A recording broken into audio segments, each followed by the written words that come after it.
There are three things in movies that make people run screaming: a charbaby in a fedora, creepy kids singing an even creepier lullaby, and the words "produced by Michael Bay." You won't want to sleep on this episode, because we're about to prove to you that the 2010 remake of A Nightmare on Elm Street is not that bad.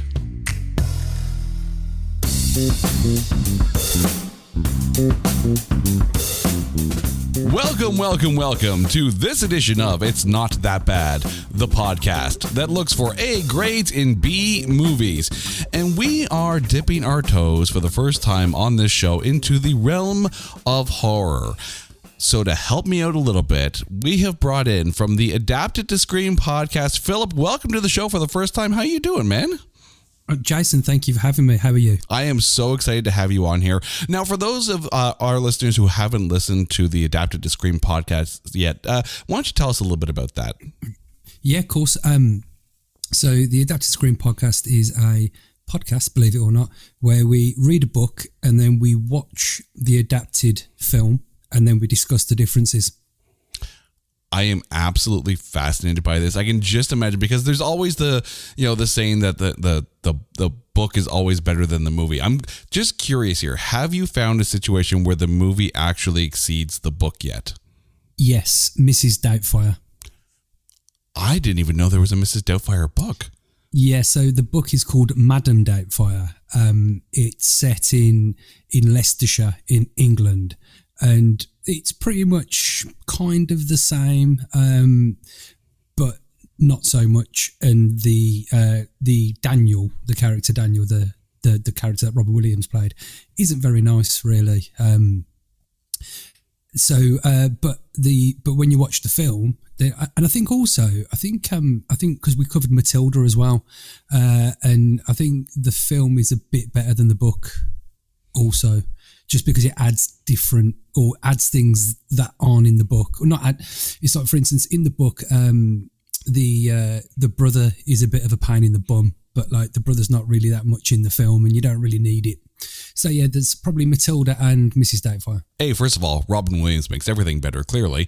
But I have lost track of the number of books I have read, and then the movie comes out. I'm like, oh, they read the Coles Notes version of the book. Clearly, looking at you, The World According to Garp. That one was absolutely just so bad.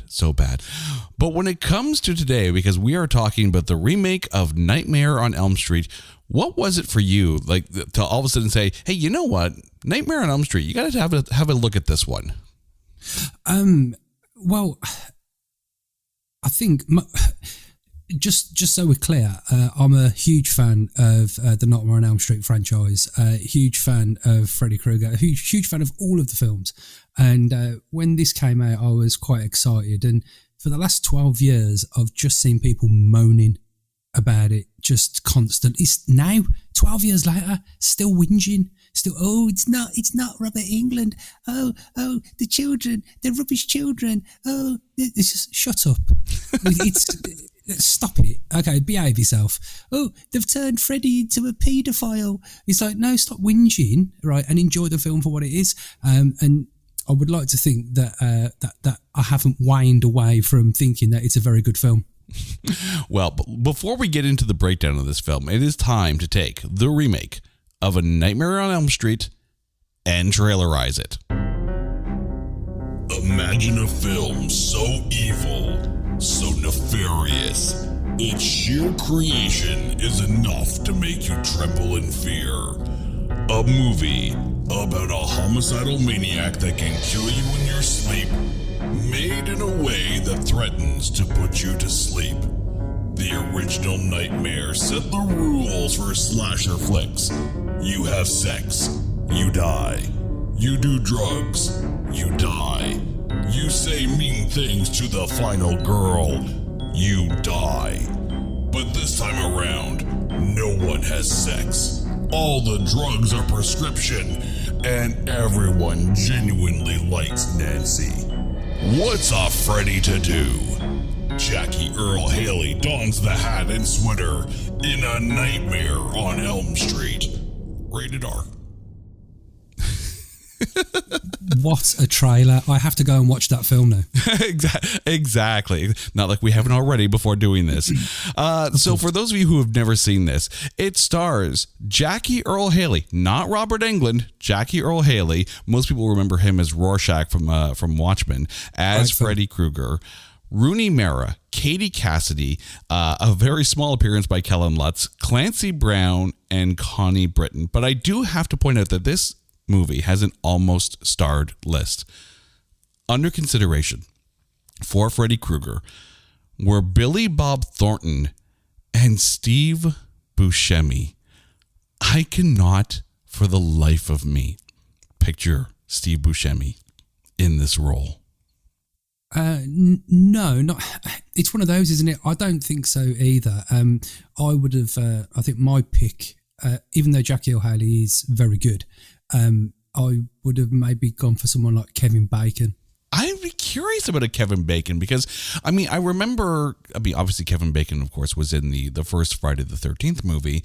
And he was also in Stir of Echoes. So, I mean, Kevin Bacon can pretty much, act whatever he wants to. But the fact that they were looking at Billy Bob Thornton and Steve Buscemi as potentially for this, but even Robert Englund had come out and said, like when they announced what was going on, he's like, Jackie Earle Haley? No, that's a very, very good choice. Like he was very positive about the casting of Haley in this. Yeah, I mean, I knew Jackie Earle Haley from Watchmen. That's another one of our episodes on Adapted to Screen as well.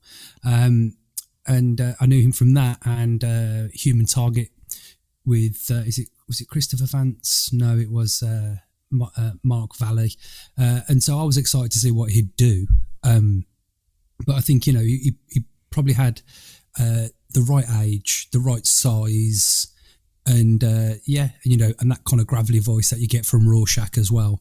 So you've kind of got those three things. And I guess he may not have been like a massive name, if you know what I mean. Not maybe in 2010 he wasn't, like a Billy Bob Thornton or a Steve Buscemi, where that kind of takes away from the film, if you know what I mean. Mm-hmm. We almost also had a couple of cameos from the original film in this one.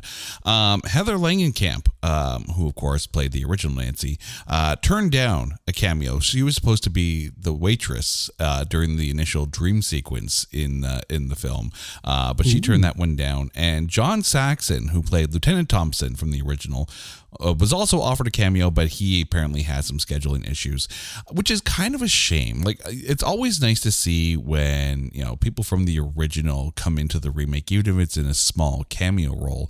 We saw that in, movies, like Starsky and Hutch, even, just to have those kind of, just that nod to the original, to the ones that came before. And it would have been kind of cool to see that. I don't know if really you could put anyone else in there, but having Heather Langenkamp would have been good. This was directed by Samuel Baer. It is the only film he has ever directed. He's best known as a music video director, and the list of people he's worked with as far as music videos go is huge. You're talking Ozzy Osbourne, Rush, Iron Maiden, Candlebox, Metallica, Garbage, and I have to point this one out, because it goes directly into this film. One of the first videos he directed was Smells Like Teen Spirit from Nirvana. So if you're talking about guy in a striped sweater shredding, at least in this case, guitar, in a high school, he seemed kind of almost like destined to direct this one. It's gone full circle.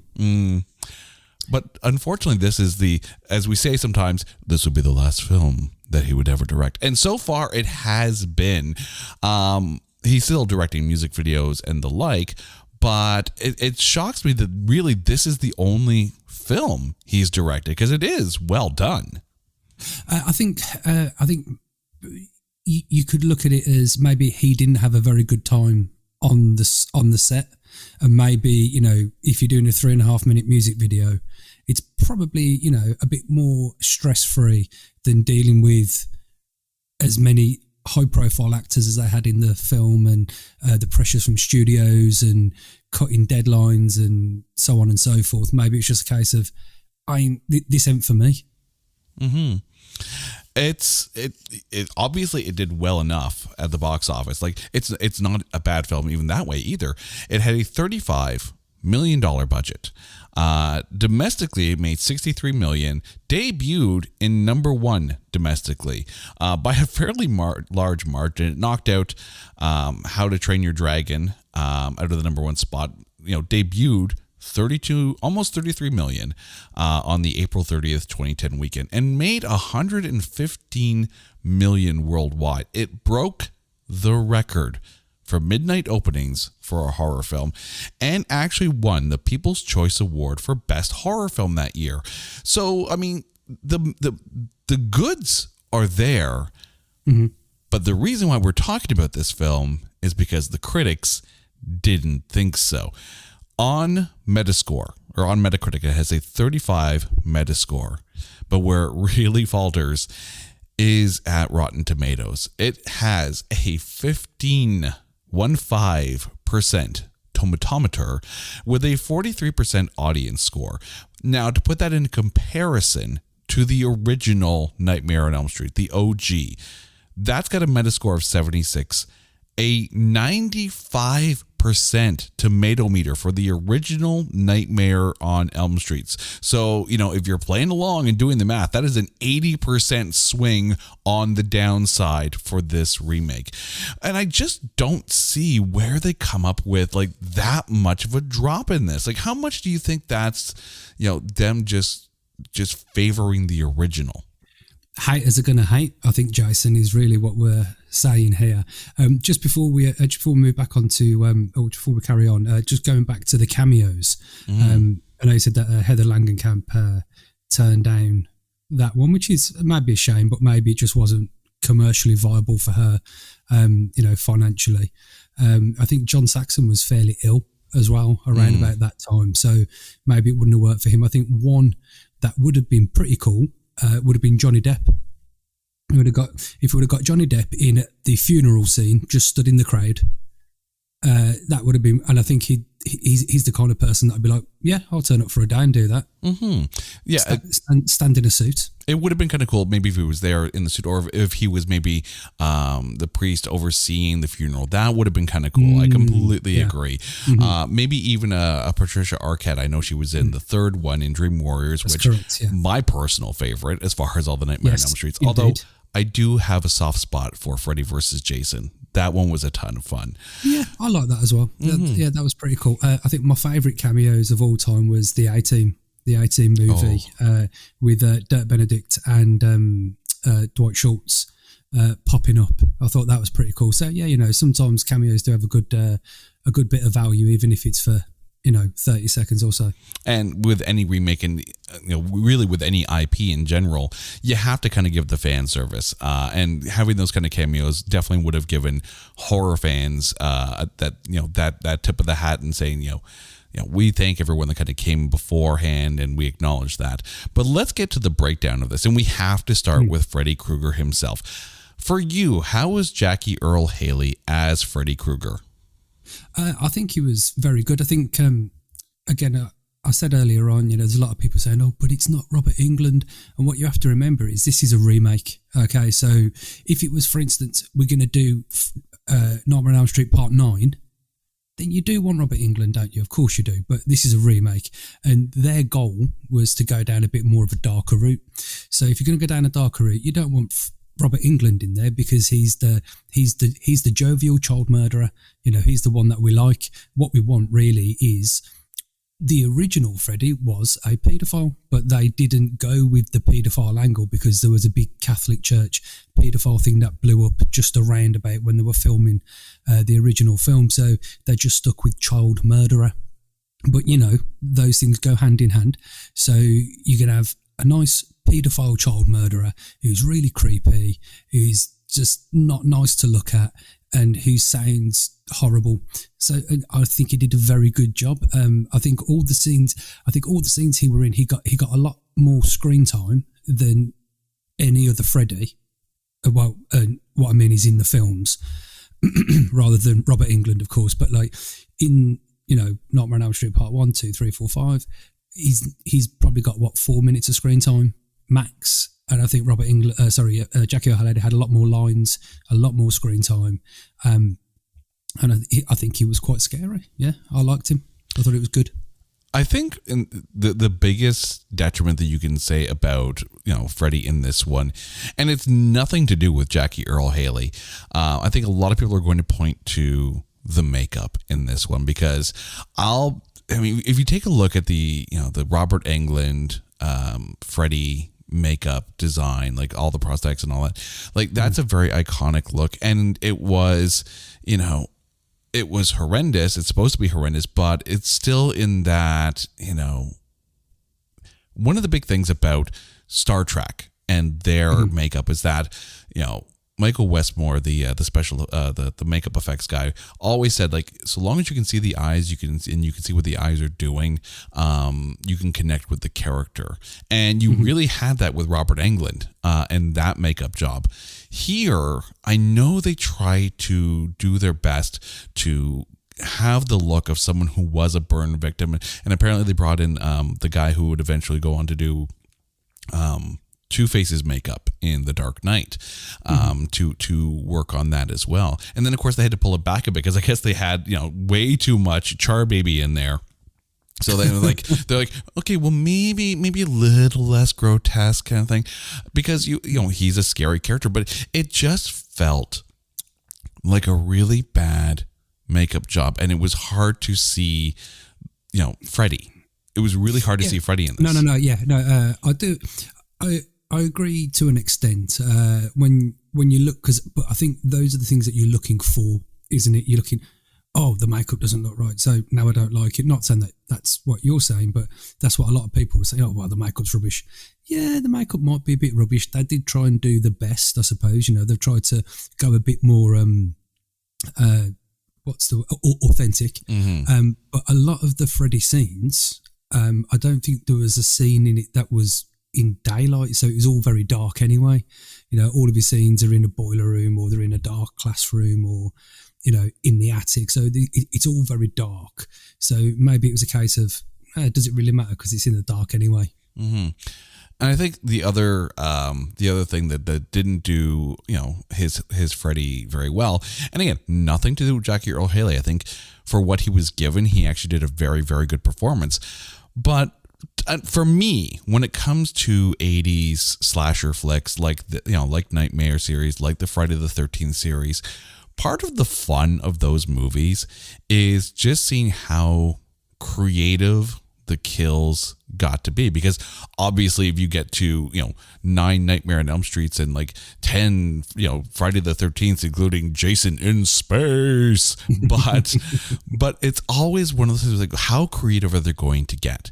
And part of the fun about Freddy in those films was that he almost made a game of it. He preyed on the dreams of the people that he was stalking, and so was able to turn those dreams into his own nightmarish playground. Here, obviously they were going for a bit of a darker tone because they had done that with remakes of the Texas Chainsaw Massacre and with Friday the 13th, all same production company, but it took some of the fun out of the killings in this, that's something I never thought I'd say in a podcast, but here we are today. But he was a victim of the script, I think. Well, I think you have to look at it this way. In the original Nightmare on Elm Street, we weren't looking for the fun in the kills. We were watching the film for what it was, and the kills were the kills. And if you're talking about boring kills, what about Rod in jail? Right, Rod didn't even have a dream, or we didn't even see Rod's dream. We just saw Rod get hung. Right, so we're talking about boring kills. How boring can you get? You know what I mean? You don't even see the guy running for his life or anything. Just all of a sudden, the rope, the sheet goes around his neck and he's hung, and that's it. Oh well, never mind. And the same in number 2. It wasn't about the creator. It wasn't until number 3 where he had more children to kill, because don't forget, in the first film as well, there was only 4 kills max, and then when it comes to number 3, because the characters were more creative, i.e. they had powers, the kills were a little bit more creative. And then when people are going, That's what we want to see. We want to see the fun, creative stuff. That's when you see the death on the motorbike and the girl getting turned into a cockroach and all of those kind of things. And you're going, oh, I can't wait to see what he's going to do next. Then what you've got is the problem that James Bond had. What's James Bond going to do next? Invisible car. And everyone goes, what a load of shit. And then you have to strip everything back and start your new film. And the only gadget he's got is a radio that fits in his shoe. You know what I mean? That is so. I think what they've done, they've gone, let's not go down the route of fun and exciting kills where everyone's desperate to see what he's going to do. Let's make it gritty. Let's make it scary. We have to appease the 40 pluses because it's their film. And we've got to attract a younger audience. And does a younger audience want to see some Freddy Astaire burned bloke dancing around the screen, laughing and joking, playing on a Xbox One while he's killing some bloke? No, he doesn't. We want to see a bit of gruesome. And to be honest, I thought the kills were pretty good in this film, in all fairness. I mean, aside from the guy in the prison, Jesse, I felt his was kind of glossed over. I will admit on that one. You see, it's very interesting you bring that up because I think Freddy his kills have always been in the appearance of, say, suicide as an example. So, like if you look at number 3, Dream Warriors, when Kirsten's having her dream and she goes into the bathroom and she turns the tap on and the tap grabs her hands and slashes her wrist. When her mom comes in, she's holding the razor blade to her own wrist. And exactly the same as Dean in the beginning. Everyone can see Dean slit his own throat. Everyone can see it, but we know differently. And I think that's the only one. Jesse's death is the only one that looks like somebody else has done it, except for the bit where Freddy's got him hung upside down and he goes, the body can live for 15 minutes. So now I've got you all to myself. And that's scary as right? It's really creepy and it's really scary. And Freddy has thought about it and he's thought, what am I going to get off on today? I know. I'm just going to hang him upside down while the last bits of life drop out of him. That one was fascinating. I will fully admit that one was very fascinating, especially when you realize, and as I'm doing my research, that apparently is true. Like when you die, apparently the brain does live on for another 7 minutes. So knowing that is fascinating. It's all of a sudden you have more of an appreciation for just the thought that did go into it. Like that one scene, knowing that that's true, that's not just a made up movie fact, that is actual science. That is scary when you have a villain like Freddy Krueger to have to deal with. The last 7 minutes of your brain's functioning life are spent in absolute torment, even though your body is already gone. That is fascinating. Let's get to Rooney Mara, who, as Nancy, is very much the final girl in this one. The Heather Langenkamp of this film. I found this one very interesting because, and again, my memory of horror movies kind of dictates this, is that the final girl is also usually the central focus kind of throughout the whole movie.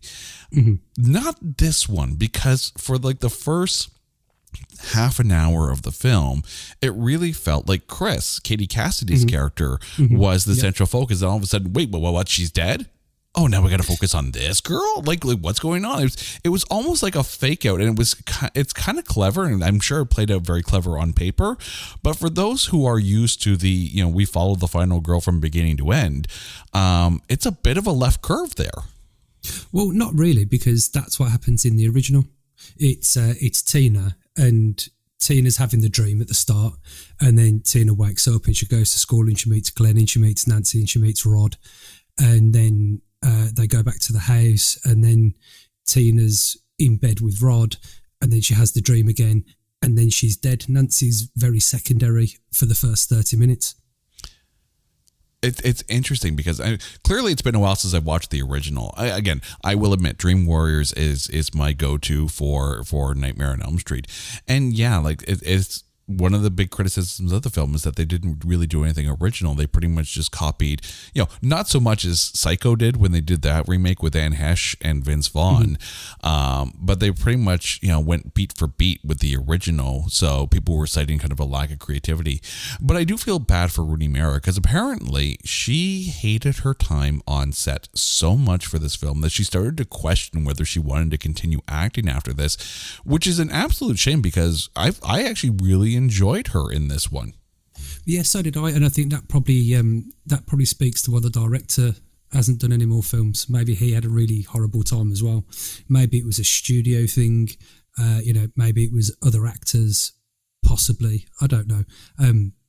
But I suppose it wasn't a comedy. It's not. There's not really much fun being had, is there? If you have to act like you're crying or scared or tired all the time.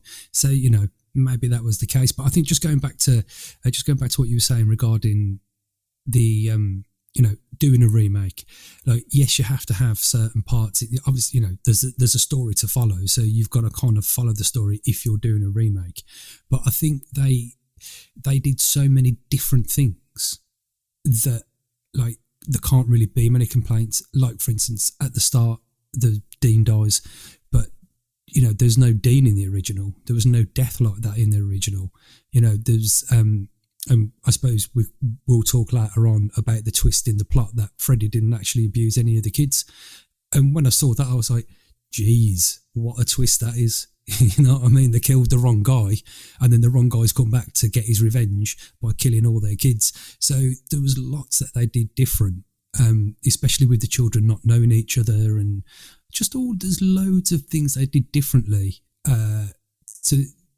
to kind of get away from that. They've just copied the original. They did loads of things different. I do have to say it's a good thing that Rooney Mara did continue acting because she made a phenomenal Elizabeth from The Girl in the Spider's Web. Speaking of about books being turned into movies as well. Yeah, we did that. That was our second episode. The Girl with the Dragon Tattoo versus The Girl in the Dragon Tattoo versus The Girl in the Dragon Tattoo, because we watched the original film and then we watched the remake film and we read the book. Since we're talking about, and we mentioned Katie Cassidy as well, me personally, I'm familiar with Katie Cassidy from Arrow, and she's great in that, and she's actually really good in this too. And again, it's one of those things where obviously it's it's been a while since I watched the original. No, full disclaimer here, but to see that kind of curve, and I guess it's one of those things where if you're familiar with and have recently watched the original, then yeah, this is going to feel almost like a template. But if you haven't watched the original in a long time and don't remember much of it, it makes for a nice swerve. And I felt her character was actually very compassionate. The fact that she was there for Dean, and in the diner, didn't throw her ex-boyfriend out when he came to help. Like there's a lot of compassion in her for this. Yeah, I think so too, and it's and I think her Chris to the original's Tina. Like, if you look at their boyfriends, you've got Jesse, who you just want to punch his face, don't you? He might actually be a decent person. No, but like I don't think his character just come across to me that he was a bit of a knobhead, but like he just didn't seem to care about Chris, if you know what I mean. He's like, oh, I'm here for you, babe, but like he's not listening to her. He's not trying to help. He's just kind of there, if you know what I mean. He's just there so Tina can get killed and he can get blamed. Oh, sorry, Chris can get blamed. Where Rod, if you look in the first film, he's a bit of a greaser. He's got his switchblade. When they go into the garden because there's a noise, he jumps out. He has a little fight with Glenn. He pulls a knife on Glenn, and then they're like, "Oh, let's just go in the house." You're like, Tina, your boyfriend has just pulled a knife on someone and you're inviting it in the house with the person who's just pulled a knife on.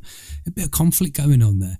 But, so I think like the Chris and Tina character, their boyfriends were both a bit knobheadery, but they served a purpose because they needed to be blamed for the death.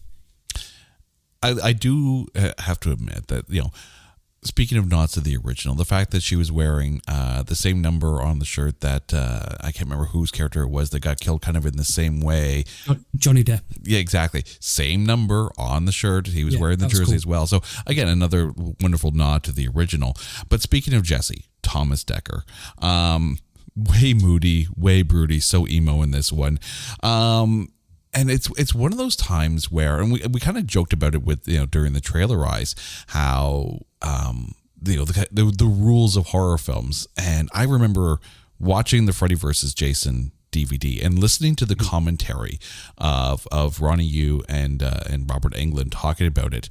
And Robert Englund goes on this wonderful tirade. It's like, you do drugs, you die. You have sex, you die. Right? And this is kind of the one time where that rule fit in, because no, there was no sex in this film. So kind of much of a departure of the 80s era slasher films.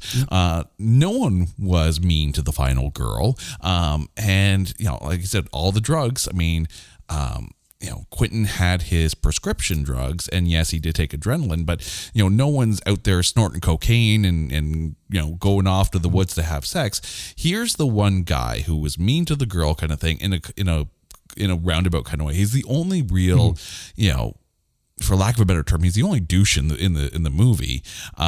So you had to think that, he was going to die.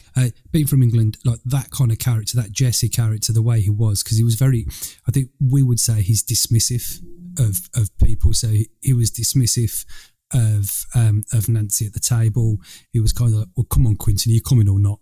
And then at the funeral, he's like, Chris, just stop crying about your mate, because he's a bloke and I don't care. And then when Nancy come over, he's like, oh, just shut up, go away. He was very dismissive, and they're the kind of people that I would like to punch very hard in the face. But I think that was his only crime, particularly. But you get those, like for instance, like in your Final Destinations, there's always that one who's punchable. Maybe should we say, punchable? Yeah, his character was kind of punchable, but that's the interesting thing, is that amongst all the kids in this, no one was really, I mean, aside from Jesse being kind of jealous of seeing Chris with Dean in the diner, and there was no real major conflict. There was no jocks versus the stoners in this. There was no pick on the smart girl. Everyone was just kind of there. And I think that kind of took away a little bit from it. Well, yes and no, because I think if you look at all of the Nightmare on Elm Street films, there's never conflict between the kids. There never is, because the conflict is with Freddy. You can't have conflict with Freddy and conflict with your friends, because sooner or later you're going to find out. Like for instance, in this film, Dean's having the nightmares. Dean dies. Nancy at the funeral says, "I think I know." So she's having the dreams already. Tina then has a dream of Freddy, and she confides in Jesse, and Jesse confirms that he's having the same dream. So the children confirm within each other within about 20 minutes that they're all having the same dream, and that they've got this common enemy. So there's no, number one, there's no time for conflict between themselves, and number two, there's never enough children in the Nightmare on Elm Street films to have conflict with. There's never someone getting bullied, or because it's not about that. It's about Freddy killing the kids. Maybe that's just those Friday the 13th sensibilities in me, because, well, my name is Jason, so, kind of works that way. Speaking of the guys in this, Kyle Gallner, who played Quentin, who at first I'm like, oh, hey, they're doing the meet cute in the diner kind of thing with him and Nancy. But the funny thing about Quentin in this is that from beginning to end, his seems like the character with the most progression, from maybe just having a nightmare or two and not really thinking much about it, to all of a sudden he's jabbing adrenaline in his leg in order to be able to help that. Like there was a clear progression for him, and it came as a nice, pleasant surprise. Yeah, I think so. I mean, he was the kind of person I thought, I don't mind him dying straight away, but you can see that he's he was wearing in the school just after the funeral, he was wearing a Joy Division shirt, and I thought, you know what, he can't be that bad after all, can he? But like, if you look at him, he's on the swim team. His dad's like the principal. Is his dad? Is he the principal, or is he the counsellor? I think it's the counselor, because it's Clancy Brown's character that's his dad. The Kurgan. Yeah. see, I couldn't look at him, hear his voice, and not think Lex Luthor, because he has done Lex Luthor's voice in the DC animated films for a long time. So as soon as I hear his voice, I'm like, oh God, Lex Luthor is here. We have a new villain to deal with. Yes, I mean, you know, so like he's got all that. I mean, like he's clearly bullied at school as well, because he's not that big and he looks a bit nerdy, and his dad's the counsellor and he's on the swim team. And if I was one of the jocks, I'd probably pick on him as well. And you know, and he likes Nancy, and he can see that Nancy's a nice person, and he's probably too scared to ask her out because his name's Quentin. I mean, God's sake, right? But yeah, he's got a lot of progression throughout the film, probably out of everyone, I would say so. It is interesting because, you know, you can see that progression. You can see that, you know, putting the pieces together and really being the motivation. Nancy almost just kind of falls into it. You know, obviously does some I would say Google searches, but clearly they couldn't use Google as a browser at that point. I can't even remember what the browser was called, but I'm like, that's like a discount Alta Vista or Netscape looking kind of thing. Like searchme.com. Were they on CompuServe? Well, like, I'm trying to think about this, but you know, it's one of those things where you could see him putting the pieces together. You could see him springing into action. You know, so as much as Nancy is very much the final girl, he's kind of like the discount hero in this one. Well, yeah, and I think another good thing about this film as well is they brought other characters in that they brought other characters into the film that were that added to the movie, but didn't actually need to be. So not need to be in the film, but they didn't need to be live in the film. So when they're doing the searching for the kids, you know, they go, "Oh, how many kids has Freddy killed?" You know what I mean? Well, he's killed like 9 others, and you see the kid on the video doing his vlog, and obviously he falls asleep and gets killed by Freddy, which is pretty cool. And then they read, oh, you know, this girl got killed in a car crash, she fell asleep and died at the wheel. So it's telling you, Freddy's not just started targeting these kids, he's been doing it for a while, and he's been killing and killing and killing and killing and killing. And so that added something a little bit different, because, you know, in the original it's just Nancy has the dream. Glenn doesn't have a dream. Rod doesn't have a dream. Tina has the dreams at the start, but it's only the girls. The boys don't, and you only get Tina, Rod, and Glenn killed, and then the mom, I suppose, at the end twice. So there's not many deaths in the original film, and at least it gives it an extra little bit of what was Freddy doing before he turned up to Chris's, you know, or to Dean. He started at Dean, ended up with Chris, then Jesse, and then Nancy. So I think it was a good addition to the film. It kind of added a bit more gravitas. Speaking of Clancy Brown, though, again, aside from hearing the voice on there, just his presence, his sheer presence. Because here's a guy, you know, we know what they did. And he comes across as the kind of character who, you know, knows he has to live with, you know, their vigilante justice dealing with Freddy, but he feels like the kind of character who, you know, any given day, given the same scenario, he was going to do it again. And I kind of like that out of him, because it showed, you know, the determined strength of Quentin's dad, you know, who would do anything for him, you know, and knowing that he will just live with the consequences because his kid is safe. Well, yeah, I mean, again, it's in this film, you get to see Nancy's mom, you get to see Tina's mom, Chris's mom, sorry. You get to see Quentin's parents, obviously the Kurgan, but exactly the same as in the first film, he hasn't got any remorse of what he did. There's no remorse. You know, it's not a case of, for instance, it's not a case of Quentin come home and went, oh, a man touched me, and then he went out and burned him alive. All of the kids have gone, he's been cutting me up and he's been touching me, and all the parents have gone, we ain't having this. They've come to, and I think that it wasn't even a rash decision. I think they probably talked about it for a bit and had a discussion and said, if we're going to do it, we've got to go and do it, because I think we all agreed he's done it and we need to keep our mouths shut. And you're right, he'd do it again. If someone messed about with Quentin, he'd probably do it again, because if you're a parent, that's what you're going to do. That scene, that whole, flashback vigilante justice scene, that scene was very, very well done. In that scene, of course, was Connie Britton as well, who plays Nancy's mom.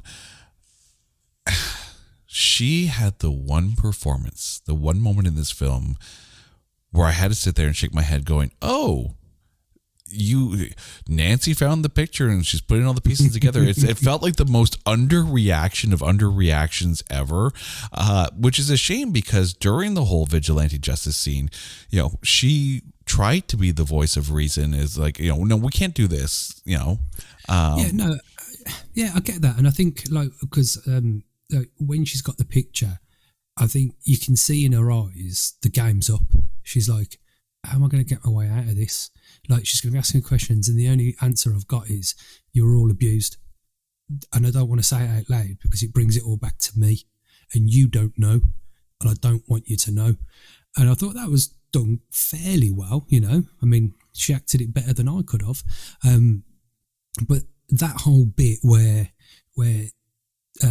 Nancy and Quentin discover that something happened, and they go and see the Kurgan, and the Kurgan tells them, I'd do it again. Well, he doesn't, but he should. But when Quentin's going, did you even check? Did you just take the word of a 5-year-old and then just decide to burn someone to death? Because he could have been innocent. And I was like, ooh, Freddy's innocent. He's innocent all along. How good's that? You know what I mean? It's like, and that instead of just being a massive paedophile child killer and then getting killed for it and then coming back for a bit of extra revenge, that made more sense that he was innocent, and now he's coming back to get revenge. And obviously we find out, no, he was just a despicable paedophile child killer, which made me a bit sad. Because I was like, I was really going with that angle, because that would have made more sense. That really would have been a fascinating twist, because when it comes to really any kind of movie where there is a clear villain, the best villains, personal opinion, are the ones that in a weird sense you kind of feel bad for them. And when that moment happened, when Quentin's badgering his dad, and all of a sudden realized, like, wait, you didn't check, you just went and you did it, and oh my god, we killed, you killed an innocent person in our name. It had that moment of bringing almost somewhat justice to Freddy Krueger, and I think it would have been a very interesting take had they left it at that. Yes, clearly they discovered the pictures of Nancy, and then all of a sudden, like, no, he's really that evil, kind of thing. But it reminds me a little bit. There was a moment in it. I don't know if you've ever saw the first season of Jessica Jones, the Marvel series that was on. Yes. Exactly, and Kilgrave. There was a moment where he's badass, isn't he? David Tennant could just basically act anything, and I would sign on for it. Have you seen Bad Samaritan? I have not yet. Oh, right. So tonight, yeah. Tonight I'll be watching Bad Samaritan. Yes, absolutely. Go and watch David Tennant play Kilgrave in Bad Samaritan. It's awesome. Oh, but there's a moment in Jessica Jones when he's facing down his parents in that little interrogation room that they've got set up for him, and you realize that the parents were the ones who did this to him, and you're like, I feel bad for Kilgrave. No wonder he and it almost justified everything that he had done at that point, and you really, really felt for him. And you had that moment when Quentin was pestering his dad, where it's like, you killed an innocent man because we were kids and we would say anything, and all of a sudden it puts the guilt on the kids, and it becomes the sins of the father are reaped upon the child, and all of a sudden it's this moral dilemma. And then, oh, hey, look, there's Polaroids of Nancy. This is not good. Yeah, he's got to die. Would you have been happier had they not done that switch to say, no, he actually did it? Well, I think so, yes. However, they wouldn't have been able to end the film. So, you know what I mean? Because if the kids... And actually, I'm quite glad this was before the woke movement started, because if this was done in, say, I don't know, today, then this would be the uproar would be, oh, these kids just siding with the paedophiles. So I'm glad this was like 2010, where we actually go, oh, that's interesting. But I think it would have been hard for the kids to fight Freddy to the death if they felt responsible. Mm-hmm. Because then you have to once again kill the innocent victim a second time. It's exactly. Yeah. I think the downside too is that there were supposed to be sequels to this. Jackie Earle Haley had apparently signed on for 2 other films, and Rooney Mara had also been signed on for a sequel as well. But the public reception of this film caused the production company to sit there and say, we're not going to make any more horror remakes. And they didn't do anything for another 3 years until they finally came back with The Purge, which, again, phenomenal horror movie. Brilliant. But, I mean, they had this whole plan of, like, you know, three total Nightmare on Elm Street films. And it was despite the fact that it made money. Because on a $35 million budget, if you're bringing in $115 million worldwide, clearly you're on to something, and people are going to go watch the films. But yeah, they put the kibosh on this, and they stopped all horror remakes. The only IP they really jumped on afterwards, that production company, was the Teenage Mutant Ninja Turtles movies with Megan Fox. But as far as horror movies, it was like The Purge and A Quiet Place, which I think they made the right choice for as far as a production company goes. But it would have been curious to see what the story was going to be after this one.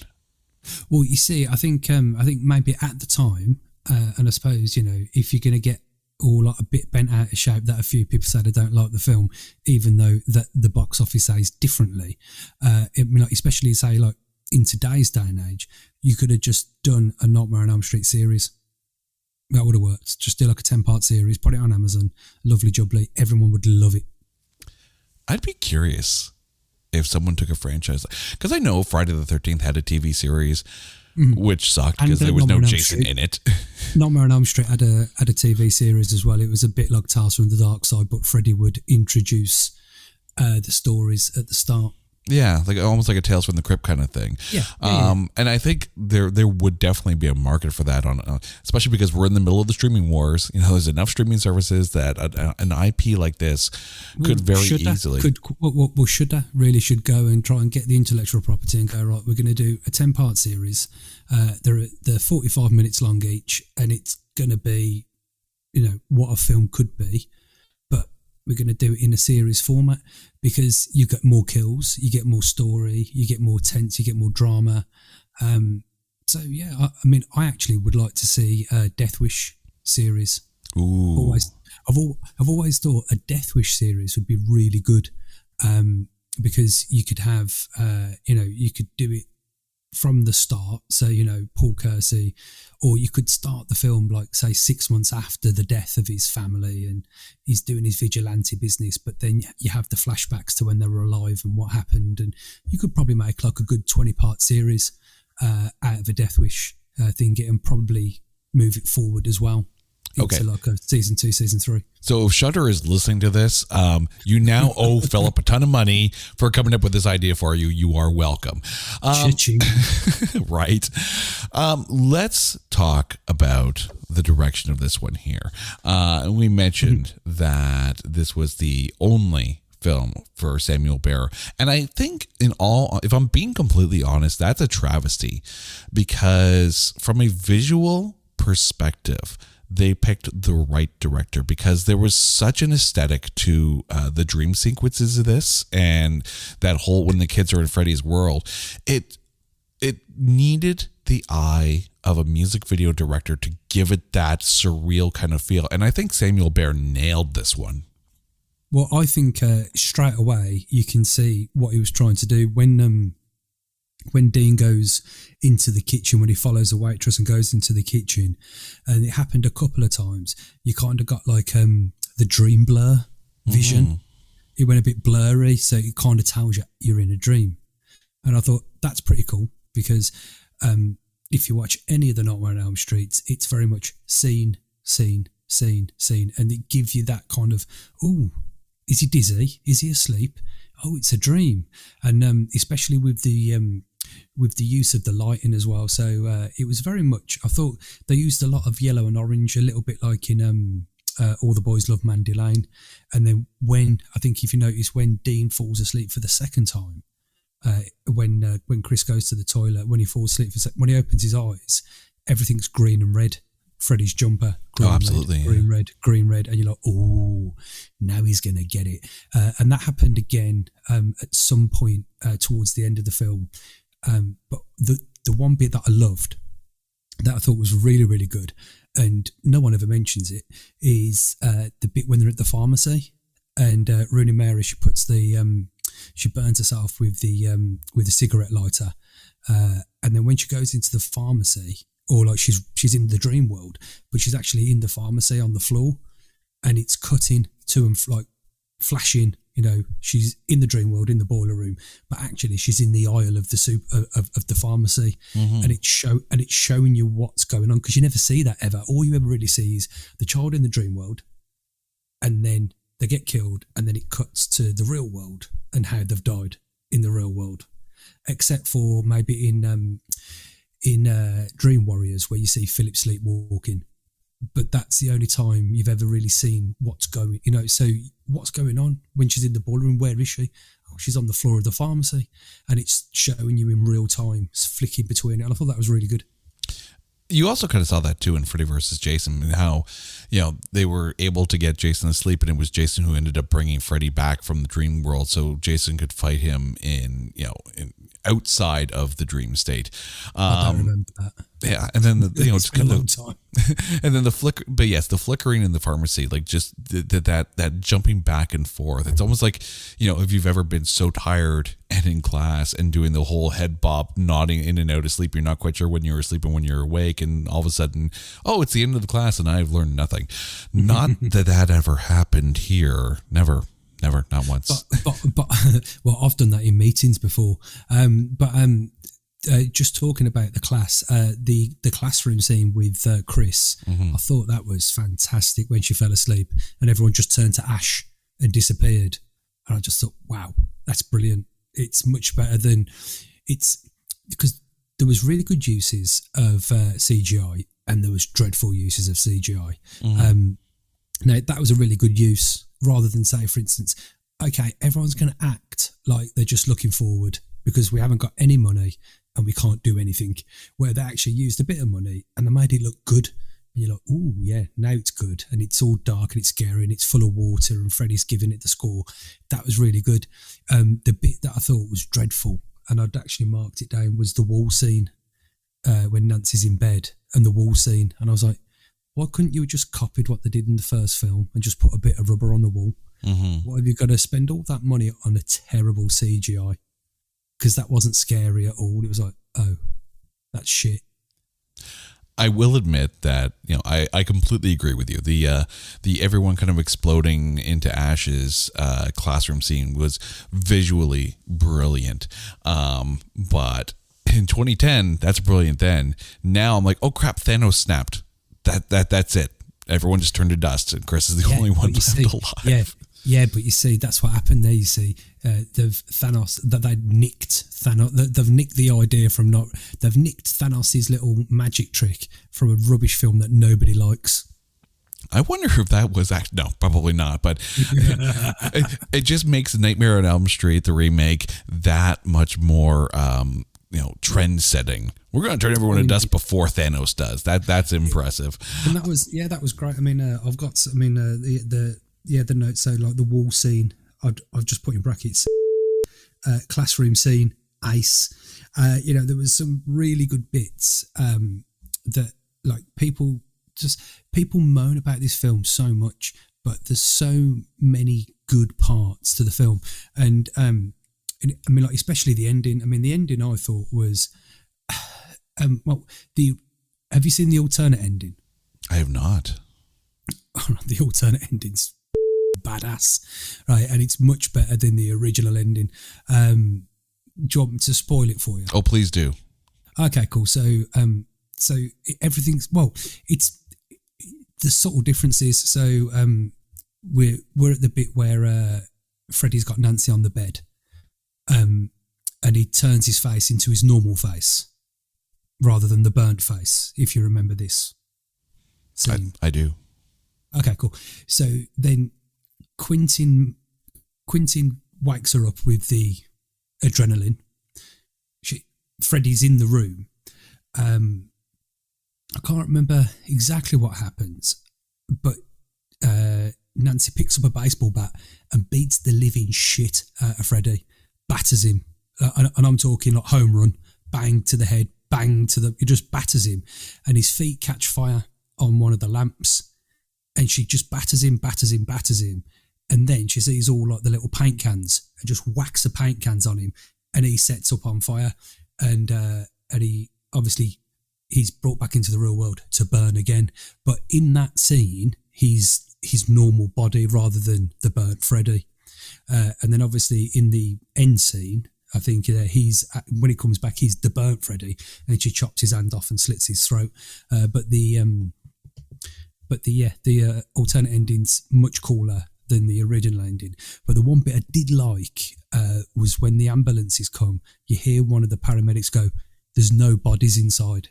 I did hear that, yes. Yeah, and I thought, that's their little get out clause. Yep. For the thingy. But also, and I've got to say, for everybody who's moaning about this film, right, is the ending of this film better than the original? Yes or no?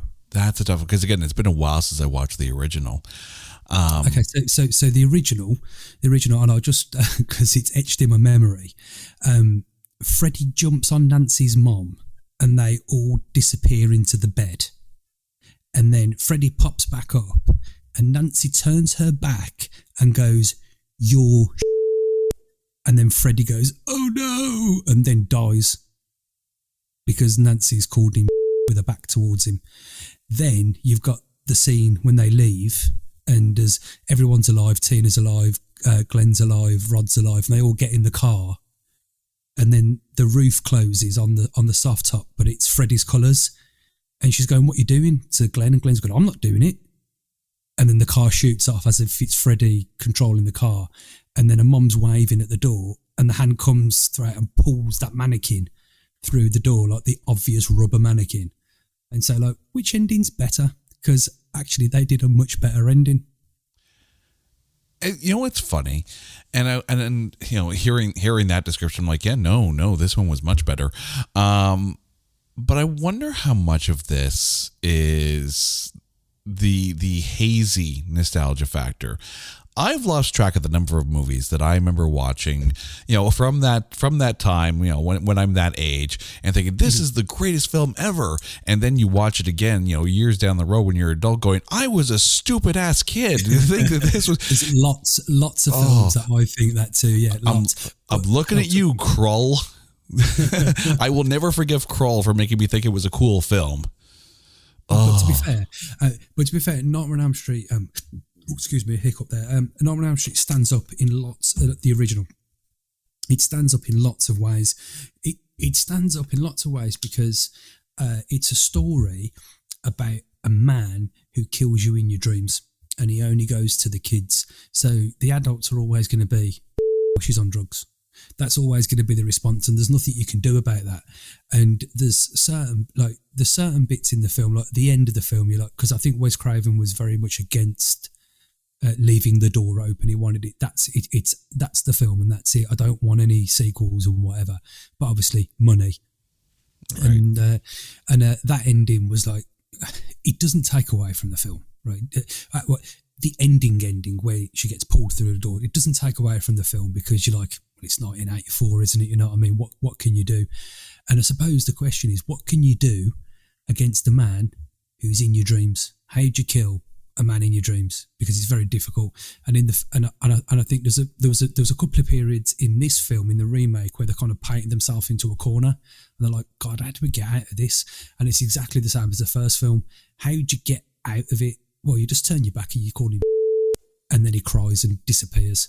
But I think in Dream Warriors, it was a brilliant kill. You know, they got his bones, they threw holy water on it, they put the cross on it, and that kills him. You know, the goodness of the holy water and the cross kills the demon, and that was a perfect way of doing it, I think. And I think this was also a very good way of, like, when they've pulled him into the real world, they've beat him to and they've set him on fire. A bit of justice, so to speak, but obviously no body to be found, which always leaves it open. And then the bit with the mirror, I mean, okay, right, it might not be the greatest of CGI, but like, it's like 3 seconds, so stop whinging. Yeah, you know what I mean? Like get over it. It's fine. It's not Terminator 2, right? Right. To be fair, right, Jason and the Argonauts stands up, and that was made in 1955, right? That stop motion still stands up today. Yeah, and it's like 70 years old. Okay, so some CGI stands up and some doesn't. But for the 3 seconds that Freddy jumps out the mirror and pulls her in, it was good. I liked it. I thought that was a good way of doing it. Mm-hmm. And I wonder too how much of this is, you know, just a not necessarily a nostalgia factor, but you kind of see this with Batman as well, in that for every iteration of Batman that there is, that is someone's Batman, and they don't want to see anyone else in the bat suit. You know, I know my wife is, you know, very much Michael Keaton is her Batman. She would be correct. You know, and I did an episode recently on Batman Forever, and I said, well, honey, do you want to join in on this one? She's like, is it Michael Keaton? No, then no. Very much so. But to the same token as well, you're going to have, you know, people now who, you know, Ben Affleck is their Batman, or Christian Bale is their Batman. And there are no others. And I'm sure there's somewhere down the road going, no, it's Adam West. Adam West and nothing but. But for this is the first time someone else puts the fedora and the sweater and the glove on, you know, and Robert Englund. I mean, he's such a gem. For playing such a monstrous villain, you know, a horrible character that does horrible things. He is such a delight, which is kind of funny and not what you would think, but people just loved him. And I think the big thing with that is that when you think about, you know, the slasher film icons, you know, there's Freddy, Jason, Michael Myers, and Leatherface. And you've missed one out there, but I'll give you a couple of seconds to remember. Oh, I'm just trying to think now. Who did I miss? Pinhead. Oh, Pinhead. And you know what's funny? I'm glad you brought Pinhead up, because of those five, of the Mount Rushmore of slasher films, Freddy and Pinhead are the only ones where you really regularly see their face. And Pinhead is very much, you know, on the same level, I think, as Robert Englund, because as far as Freddy goes, because you see the eyes, because it's that Michael Westmore thing. Leatherface, Jason, and Michael Myers are all hidden behind a mask that obscures, you know, they're the faceless horror. Whereas Freddy and Pinhead, no, you see them coming, you see them smiling while they're coming at you, and you become attached to it because he was Freddy in so, you know, for so long, and in so many films and the TV series Freddy's Nightmares. To see someone else step into that role, no matter how much Robert Englund, you know, approved of the casting, and no matter how good Jackie Earle Haley did, was he ever going to be looked at as anything other than not Robert Englund? Well, it's a very good question. Actually, a fun trivia fact. I think Robert Englund and Doug Bradley, who played Pinhead, and there's another chap, I can't remember who is off the top of my head, are the only people to play horror characters 8 times in a row. But just moving on to Pinhead is exactly the same question, because Doug Bradley did Pinhead from Hellraiser to Hellraiser 8, Hellworld, which also featured Henry Cavill, which is quite interesting. but then they did a Hellraiser 9 and a Hellraiser 10. But the reason why they did the 9 and the 10, well, they did the 9 because they had to do it to keep the rights to the Hellraiser franchise. And if have you ever seen that film, Hellraiser 9 Revelations? I have not. Or Judgment, don't, okay, because it will hurt your eyes. I would rather watch like Birdemic before I watch that film again. It's terrible. That's a strong statement if you're saying I'd rather watch Birdemic than anything. Oh no, 100%. But like it was it was done because I think it was like they had to make a film within a year, otherwise the rights went back to Clive Barker. So they just churned out some crap. And then Hellraiser 10, which I think is called Judgment, it was directed by I think it's David Tunnicliffe, and David Tunnicliffe was the guy who did all the makeup on like 1, 2, 3, 4 and 5. And I don't know if you've seen that one or not. No, it's been a bit. Okay. It's probably, I think it's been out for maybe about 4 years or so.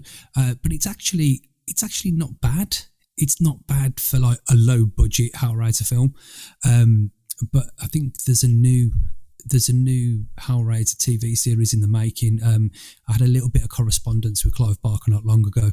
If you want to move over to, after you've listened to this, of course, finish listening, and then go and find Adapted to Screen podcast, available on all podcast areas. We're doing the Hellbound Heart versus Hellraiser. So we're going to obviously be talking about the differences between the book and the film. But our special guest is Simon Bamford, who played Butterball in the Hellraiser 1 and 2. Okay, very cool. Yeah. So we did try and get Clive Barker on, but he sent me a very nice email back going, I'm far too busy to be messing about with the likes of you. No, he's doing that. I think there's a Hellraiser TV show, because he's got the rights back now, you see. So the rights to Hellraiser belong to him now. So I think they're doing a TV thing about Hellraiser, which might be cool. This feels like the Canon Films way of doing things. We're going to make a film or we lose it. I'm looking at Superman. Oh, I love Canon Films. Oh, God. There's so much to unpack from Canon Films. So much. Canon and PM Entertainment. If you can find a PM Entertainment film, my days. I love them. They're like, they've got like Frank Stallone and Joe Estevez, and then your Gary Daniels films. Oh, they're so good. Before we move on to our MVP, I have to point out that Johnny Rothen chimed in on Twitter. Can't say I enjoyed this, except for the different approach on Freddy's character and backstory. The scene of his death is a highlight, and I do agree. That was a very, very cool scene. There's not much to salvage. The teenage characters, one of the strong elements in the good movies of the franchise, doesn't work here. Do you agree with that? The kids just didn't work? No, I disagreed on Twitter, and I disagree now. He's corrected everything he said other than that bit. No, because everyone, as I said, there's like three camps. There's this isn't my Freddy. Freddy's not a paedophile. The acting's rubbish, and it's like those are the three kind of camps. So you'll have this isn't my Freddy, but the acting's okay and the film's all right. Jackie O'Halley's great, but everything's rubbish. So it's just like, no, the acting was good, right? And I said they're, the children, like we talked about the characters. Actually, they've got quite a lot of depth to them, in all fairness, and I think they've got a lot more depth than the characters in the original. I mean, Glenn's kind of just like, whatever. I'm a jock. I'm going to just sit on my waterbed and watch my TV on my lap. Rod's like, I'm a greaser with a big knife and I'm a tough guy. And then Nancy's just like, Daddy, every 5 seconds. So, you haven't really got much to salvage from. Oh, also, she goes full Home Alone in that film. I've always wondered about that in the original, where she goes, oh, Dad, wake me up in 20 minutes. And then she like sets up a whole house of horrors and has time to fall asleep. So, yeah. No, so I actually think the characters in this film are quite good. At least they invoke a response from me, i.e. I want to punch him in the face the second I saw him. So, I do have to say too as well, and again, we kind of joked about it way early on in the show, is that in the credits, right off the top, produced by Michael Bay. And I wonder how much of a blowback that is, considering Michael Bay's body of work. Well, it's one of those, because I think he kind of, around about this time, kind of like people were kind of pushing back on his films, and I don't know why, but like he didn't direct it. I don't think he really produced it. It was just his company that did, do the funding and get it made. And I don't really see the problem, to be perfectly honest. It's like, I don't see the problem. What's your problem? Right? Are you watching Nightmare on Elm Street to, like, are you watching it to, like, for instance, like, from my point of view, when they said they're doing a remake, I'm like, oh, this is going to be like, oh, I'm interested. I'm interested in seeing it. Oh, well, it's not going to, it won't be Robert Englund, but it'll be Jackie Earle Haley. Okay, that's fair enough. Let's see what they do.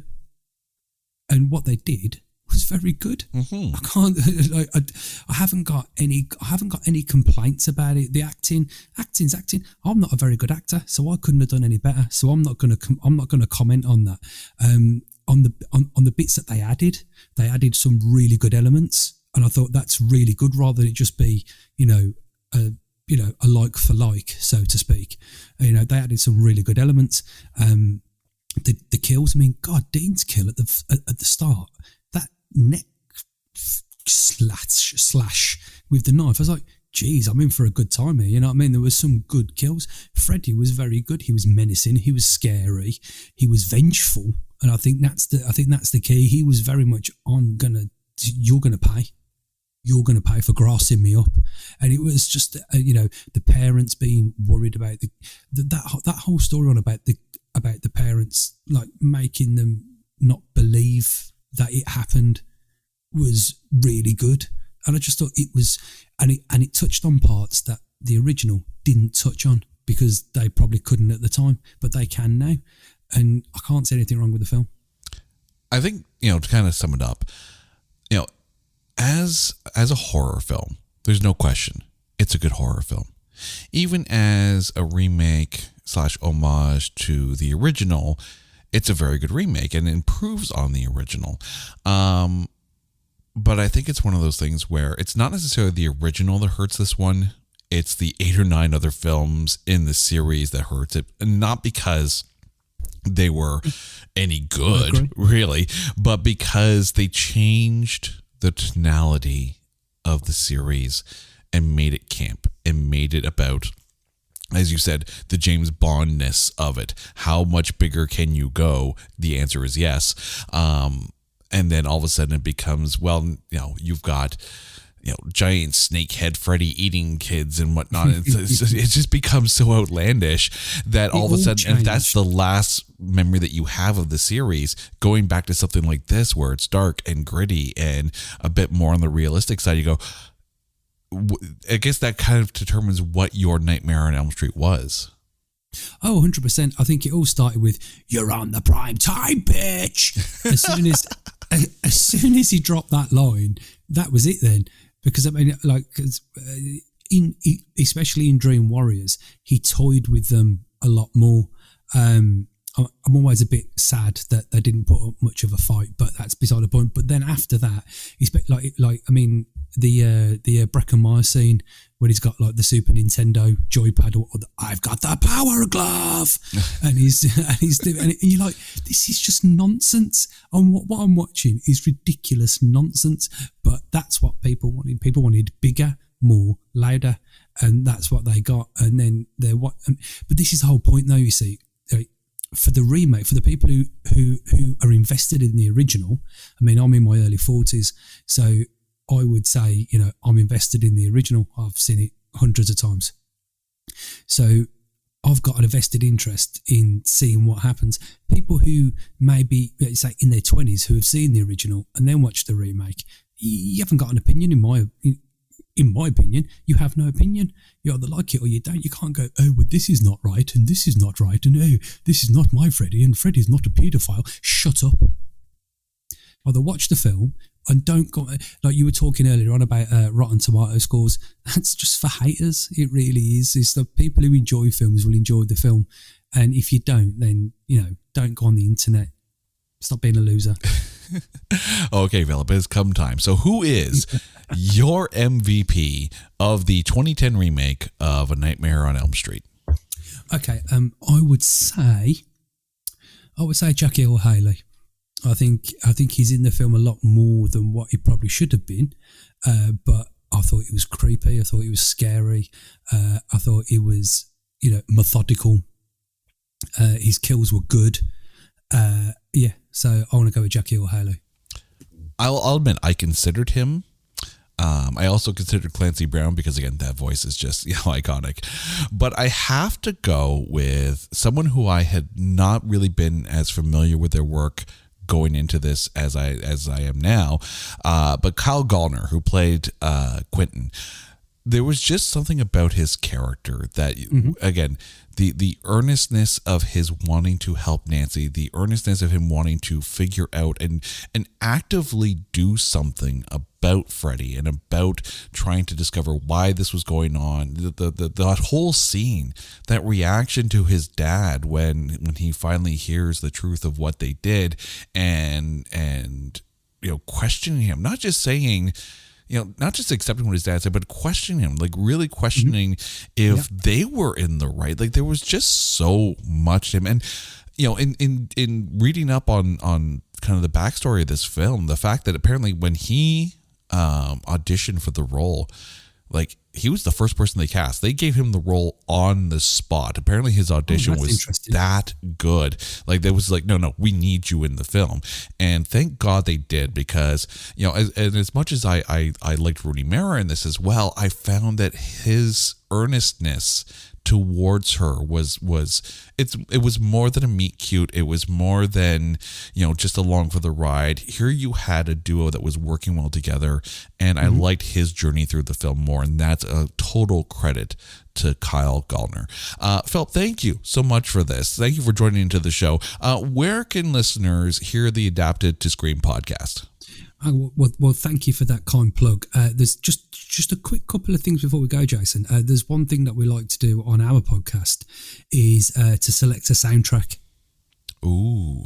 So normally what we do, we watch a film and then we say, right, so what would the ideal soundtrack be if there is a possibility of a good soundtrack? And I've just sprung it on you, so you can have a little think. But the one thing I did like in the film was the Everly Brothers' Dream, and they played that a couple of times. They played it when she was in the pharmacy, and they played it on the end credits. But I thought, especially, I'm a big fan of American Werewolf in London, and all of the songs in the film had Moon in the title. Mm-hmm. And so I thought they probably missed out a little bit on having songs in the film with Dream in the title. It's funny because normally when I think of music and Nightmare on Elm Street, the very first thing that I hear is Dawkins singing Dream Warriors. And if you told me in the 80s that I was going to like a Dawkins song in a horror film over an Alice Cooper song in a horror film, because of course he did He's Back, the Man Behind the Mask for one of the Friday the 13th movies. Dawkins has the superior horror film song from the 80s. I will fully admit that. But as you're talking about that, it's going to be a weird cut. But if you remember Three Men and a Baby with Tom Selleck and Steve Guttenberg, there's this scene where they're singing a lullaby to the baby to try to get to sleep. It's like, good night, sweetheart. Well, it's time to. Oh, yeah. But if you had that as almost like a more of a like an older 40s style recording with a record scratch, playing over the credits. Exactly. That might be the creepiest version of that song that could possibly be in this, but I'd be all for it. Well, I actually wrote down a few suggestions of my own that involved the word dream in the title. Things like, I don't know, some of these are British, so you might not have heard of them, potentially. But Shattered Dreams by Johnny H. Jazz. Okay. Don't Dream It's Over by Crowded House. Oh, I love that song. I absolutely love that song. Dreams by Fleetwood Mac. Mm-hmm. River of Dreams by Billy Joel. Daydream Believer by the Monkees, because obviously the micro nap was introduced into that film because you've been awake so long, you're having micro naps. Daydream Believer, and and again, do it in a 40s style, slow it down, scratch the record. They sound creepy as anything. These Dreams by Heart, that could have been the end credit song. Or Last Night I Dreamt Somebody Loved Me by the Smiths. Ooh, that would have been a good one too. I think so too. Yeah. And then we also do a bit of a cast change. So is there anybody in the cast that you would change? Oh, that is a very, very good question, because again, there's a lot that I did like out of this as far as the cast that was there, but as far as changing anyone, especially considering it's 2010, 12 years old, exactly right. Yeah. The only person I could possibly change, and it's nothing against Rooney Mara, it is absolutely nothing against Rooney Mara, and the two are it's funny because as soon as I was doing this search, I'm like, Rooney Mara, wasn't she the one that did like that one underworld movie that wasn't Kate Beckinsale? But no, that was Rona Mitra, and I could easily see Rona Mitra in the Rooney Mara role. That's interesting. I think you would get like a very similar performance, but I think with Rona Mitra, you'd get a bit more of a more badassness to her, but I don't know if that would work as well as for Nancy than what Rooney Mara did. Well, maybe and maybe not. I think there's only one person I can think of off the top of my head that was around in about that time, which was Jennifer Lawrence. I think she'd just done, was it The Last House on the Left, or The House at the Cabin in the End of the Woods? I think she'd just done something that's similar film to that kind of, I can't remember what film it was, but I think she did that maybe in the early, like around about 2010. So she might have been good for the role, and probably a bit of a better actress maybe, but that's just me. But no, other than that, I don't think I would have changed anyone particularly. I enjoyed everyone's performances and I thought they were all believable in their roles. Actually, you know what? I might actually change Connie Britton. Too late. No, I think I would change Connie Britton, and only because there's just that one scene. And it's a bit of a weird choice, and for the life of me, for some reason, I cannot remember the actress's name, but she plays Charlotte in Sex and the City, and I just think that she actually looked a bit more like she could have been Kirsten. Yes. Kirsten, not Kirsten Dunst. Kirsten Davis. Yeah, Kristen Davis. Kristen Davis. She looks much more like she could have been Rooney Mara's mom, and yes. and she is a phenomenal actress. That's a good call. That is a good call. Yeah. Okay, cool. Well, but I just hijacked your show there. and I'm all for it and I love it. But where can our listeners hear the Adapted to Screen podcast? So we're available on Spotify, we're available on Apple, basically anywhere, good pods, anywhere where you Google pods, anywhere you've got a anywhere you've got a podcast, I'm sure you can find us. If you just type in Adapted to Screen podcast, you will find us there. We, as I said, we read a book and we watch a film and we discuss the differences. We've had some really good special guests. So we've had Scott Caporo on our Mrs. Doubtfire episode. Scott Caporo was in the film. He played, do you remember when Robert Williams goes and gets his makeup done by his brother? I do. The other chap, so not the brother, but Jack, the boyfriend of his brother, he's our guest on that, so he talks about everything behind the scenes of the film and stuff like that. We've had Gareth Berliner, who's a soap star in the UK. He did our Watchmen episode. We've had a children's author, Ben Davis, on. We also had Eddie Brimson on talking about everything running with the firm and ID, which is a football hooligan film. He himself has written books and made films about football hooliganism. So we've had some very good guests on, and we've got Simon Bamford, who played Butterball on Hellraiser, coming up. Excellent. Well, Philip, you have an open invitation. Anytime there's a movie that comes up, you're like, you know what? It's really not that bad. Oh, hey, wait a second. I should call Jay and hop on the show. But absolutely. Open invitation. Excellent. Anytime. And if you're happy to read a book and watch a film, we'll definitely have you on our show as well. Oh, absolutely. And trust me, there's a few books I could sit there and go, I would love to actually dissect. There's actually one I'm sitting on my bookshelf called The Feed. And I know they did a movie for that that's on Prime Video right now. And it's on my list of things to read. So, yes, absolutely. Now, to you, our listeners, yes. You guys know the deal. If there is a film that you think is unfairly maligned or is just so bad that there's no way in heck that we're going to be able to find anything good to say about it, hit me up on Twitter at NotThatBadCast, and we will watch it, we will dissect it, and we will find the good things to say because we're looking for those A grades in those B movies. Philip, once again, thank you so much. To our listeners, thank you for listening. Until next time, take care.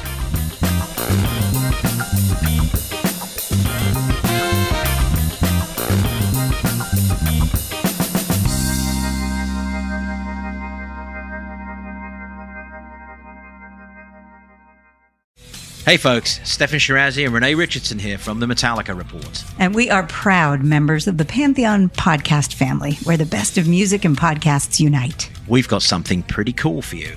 We're giving away an exclusive Metallica merch package worth over $250. That's a whole lot of Scary Guys, Skulls, M72, and other sought-after Metallica swag. And we've made it easy for you to win. Follow and share the Metallica Report, and you're in the game. Go to pantheonpodcast.com/Metallica, enter your email, and hit that button to be entered to win. And just like that, you're eligible for our monthly exclusive Metallica merch package. And guess what, rockers? You can enter every month, so just do it. And while we love our global brothers and sisters, the lawyers won't let us ship outside the U.S.